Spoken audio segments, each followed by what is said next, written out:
আন্তর্জাতিক মুদ্রা তহবিল IMF মনে করছে বাংলাদেশের অর্থনীতি এখনো চাপের মুখে রয়েছে। বৃহস্পতিবার বাংলাদেশ ব্যাংকের সঙ্গে বৈঠকে সংস্থাটি সুদের হার আরও বাজার ভিত্তিক করার পরামর্শ দিয়েছে এবং মূল্যস্ফীতি নিয়ন্ত্রণে রাখতে সংকোচনমূলক মুদ্রানীতি বজায় রাখার গুরুত্ব তুলে ধরেছে।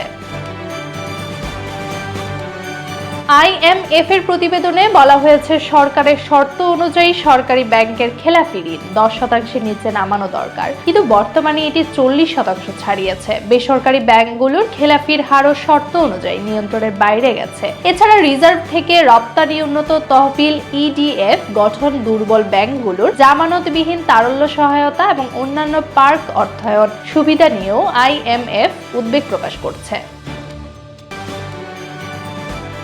বাংলাদেশ ব্যাংক জানিয়েছে, সেপ্টেম্বর মাসের সার্বিক মূল্যস্ফীতি নেমে এসেছে 8.36%। IMF এই উন্নতির স্বীকৃতি দিলেও সংকোচনমূলক নীতি দীর্ঘমেয়াদে বিনিয়োগ বাধা না সৃষ্টি করার জন্য ব্যাংকের পরিকল্পনা জানতে চেয়েছে। এছাড়া সংস্থাটি সুদের হার নির্ধারণ পদ্ধতি, মুদ্রানীতি কাঠামো এবং তারল্য ব্যবস্থাপনা বিষয়ে বিস্তারিত তথ্য নিয়েছে।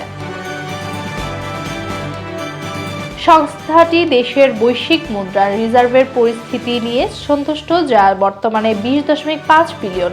তবে রাজস্ব ঘাটতি ও কর GDP অনুপাতের দুর্বলতা নিয়ে IMF অসন্তুষ্ট প্রকাশ করেছে।